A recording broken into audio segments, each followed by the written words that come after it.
À 7h15, fatigué de lutter pour m'endormir, j'ai décidé de me lever. Mes yeux me brûlaient, la peau de mon visage était irritée, j'avais des courbatures dans les jambes, les reins, les épaules, et une énorme bulle de vide dans le corps, comme si je n'avais fait que fumer pendant 3 jours sans manger. Je n'aurais pourtant pas pu avaler une demi-noisette, j'avais la nausée. Parfait. J'étais dans les meilleures dispositions possibles pour aller séduire une fille. Je me sentais sous terre, aussi pimpant et attrayant qu'un ver grisâtre. Les raclements de vieilles gorges de la cafetière entartrée me donnaient des envies de meurtre. À la télé, le présentateur de l'émission matinale paraissait encore complètement bourré de la nuit. J'ai donné une tranche de jambon à ma chatte, Caracas, qu'elle a vomi presque immédiatement après l'avoir avalé, sur le téléphone. Les morceaux roses à peine mâchés baignant dans une sorte d'albumine diluée. Je n'ai pu boire qu'une gorgée de café, au risque de l'imiter. Le rasoir électrique m'éraflait les joues, la brosse à dents trop dure me meurtrissait les gencives, le radiateur de la salle de bain était de nouveau détraqué, j'avais froid. Le jet de la douche était trop fort, le calcaire de l'eau me lapidait, l'heure tournait. La serviette éponge était encore humide de la veille, froide. Arrête de geindre. Tu as rendez-vous avec ta belle. Oui. Mais qu'est-ce que je vais lui dire? C'est terriblement long, une journée entière. De quoi vais-je parler? C'est facile comme ça, de loin. Mais quand on est sur le terrain, c'est une autre paire de manches. Il faut trouver des choses à dire, du tac au tac. Parce que si on réfléchit pendant 10 minutes, en regardant par la vitre du café et en tapotant nerveusement la table du bout des doigts, ça casse notre image. Et puis pas le droit à l'erreur, attention. Si je lance un sujet, par exemple, les élections, et qu'elle ne me répond pas, qu'elle fait juste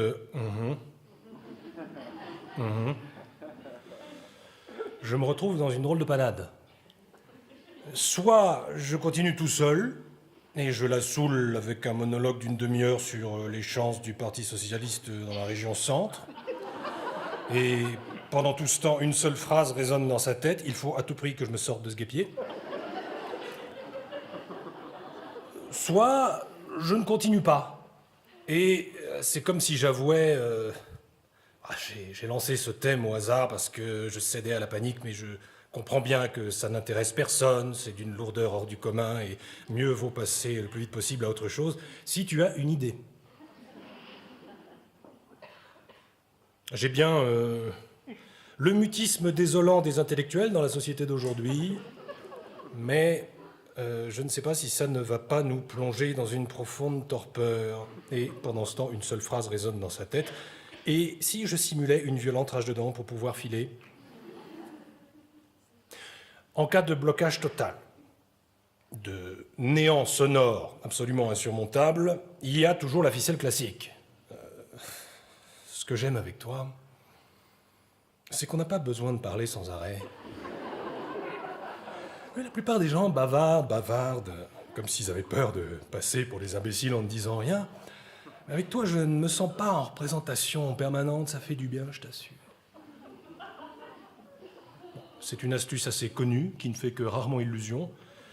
Souvent, une seule phrase résonne dans la tête de l'autre. En effet, on ne peut pas dire qu'on parle sans arrêt.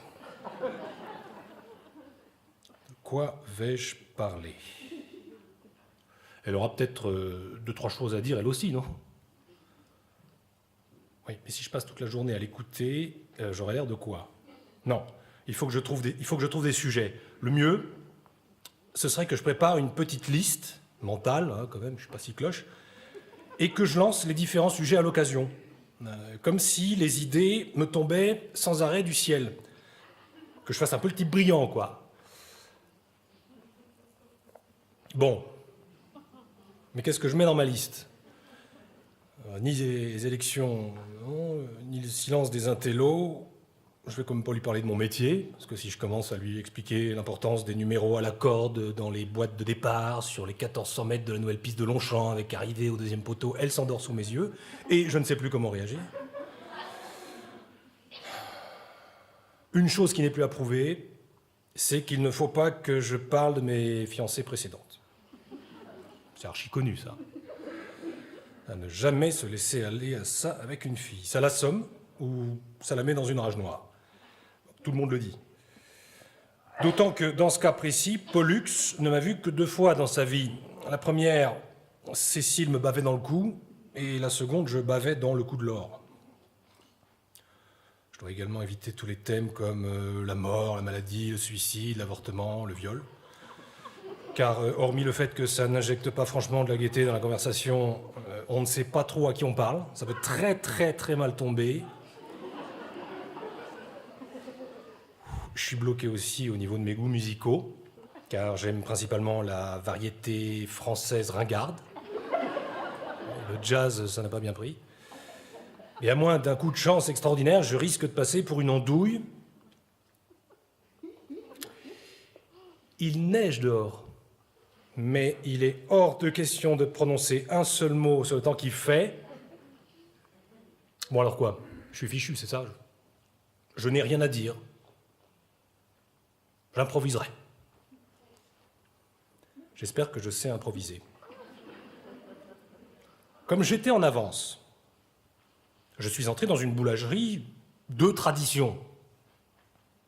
J'ai acheté une part de flan nature, je l'ai avalé en continuant à marcher, et en un clin d'œil, avant que j'ai pu comprendre ce qui m'arrivait, j'ai vomi dans la boue devant tout le monde.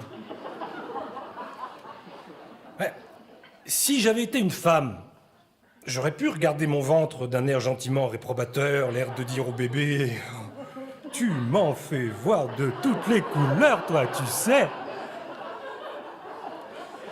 Oui, mais en tant qu'homme, pris au dépourvu, je n'ai rien trouvé d'autre que de sortir mon bloc-notes de mon sac matelot, de me retourner vers la boulangerie et de faire semblant de noter l'adresse. En secouant la tête de droite à gauche, l'air de dire oui, tu appelles ça de tradition. Attends, tu vas voir, toi tu peux être sûr que je t'enlève une brioche d'or dans mon guide des boulangeries de France l'année prochaine. Étape suivante, la pharmacie. J'ai acheté de l'aspirine, de la vitamine C, des cachets contre la nausée, du dentifrice et une brosse à dents. Souple. La médecine ne pouvait rien contre le trac, mais contre le reste, peut-être. Bien entendu, je suis arrivé en retard à mon rendez-vous. Je l'ai aperçue derrière la baie vitrée, assise, son sac bleu posé sur la table. Inutile d'essayer de décrire ce que j'ai ressenti à cet instant-là, ce serait peine perdue. Restons sobres et pondérés, j'ai eu envie de passer le reste de mes jours avec elle. Je me suis simplement assis en face d'elle.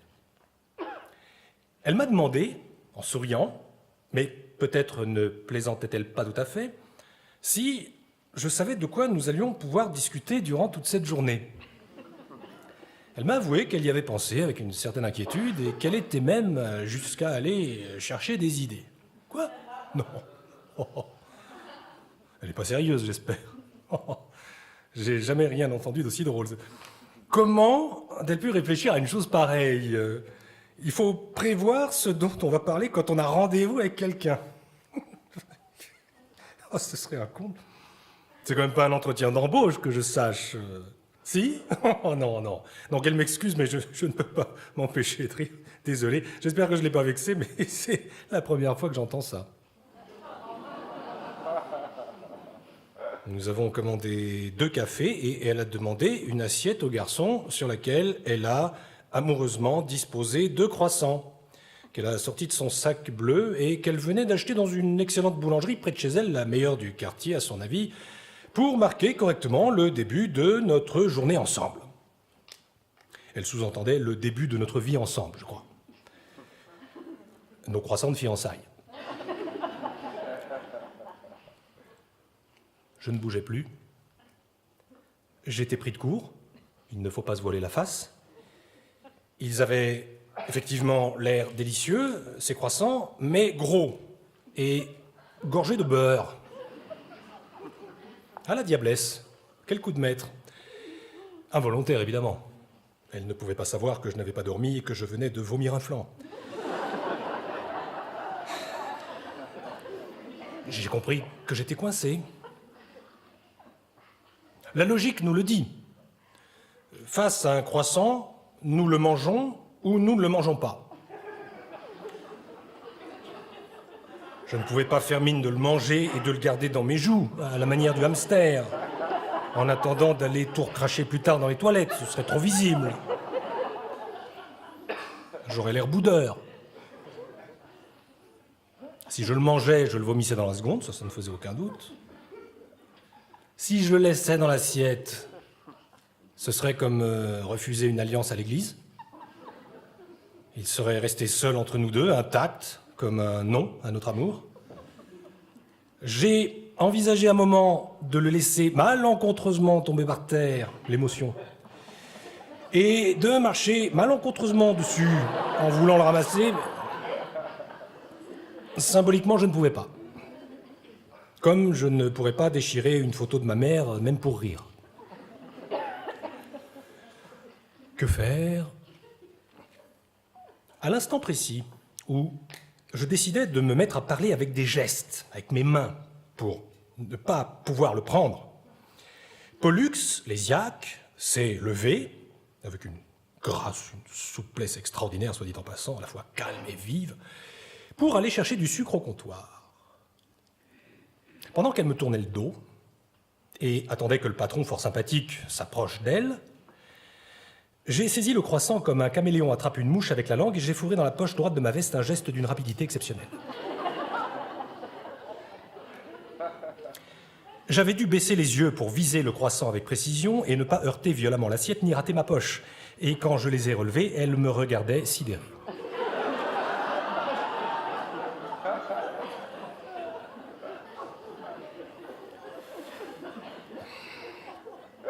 J'étais condamné. Personne ne pouvait plus rien pour moi. Elle venait de me voir voler le croissant. Abattre ma main dessus à la vitesse de l'éclair et le faire disparaître dans ma poche. Comme un professionnel. Alors elle est revenue vers la table d'un pas hésitant. Cette fois, il n'y avait plus à tortiller. Elle savait que j'étais un désaxé. De plus, comme elle m'avait prévenu qu'il s'agissait des meilleurs croissants de Paris, le mobile de mon acte paraissait clair. J'étais parfaitement conscient de la valeur du croissant. C'est pour cela que je l'avais dérobé, dans le but de le manger plus tard, avec un bon cigare, voire de le revendre.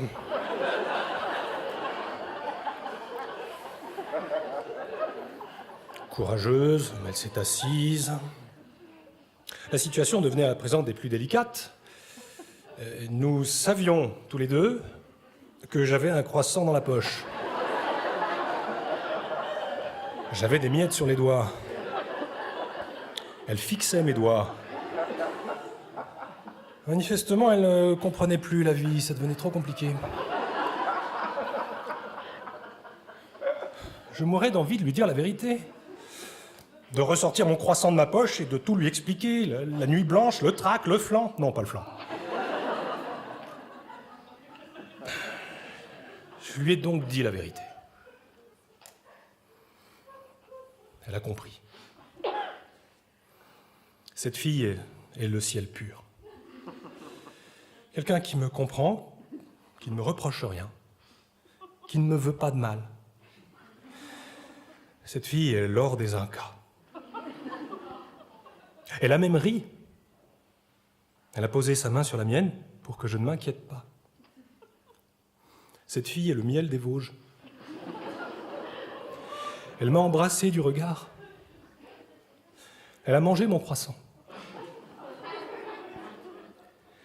Je ne savais pas quoi faire pour la remercier.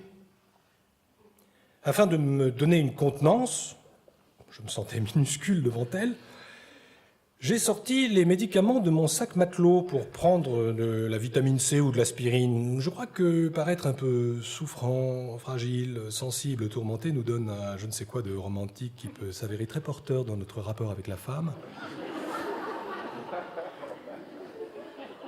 Et quelques minutes plus tard, alors que, inspirés par la radio du bar, nous parlions de l'ingérence des États-Unis dans les affaires du Nicaragua, j'ai remarqué qu'elle lançait de fréquents coups d'œil vers le sac de la pharmacie que j'avais laissé bien en évidence sur la table et qu'elle dépensait une énergie considérable pour continuer à m'écouter sérieusement, parler de la CIA. Ce sac trônait entre nous depuis 10 minutes. Dessus, en gros caractère rouge, s'étalait la publicité suivante, Péracel, diarrhée passagère. Bon, je ne suis plus à sa presse, c'est pas grave. Pas de quoi en faire un drame. Je retournerai simplement voir la pharmacienne demain, je lui logerai une balle dans la tête.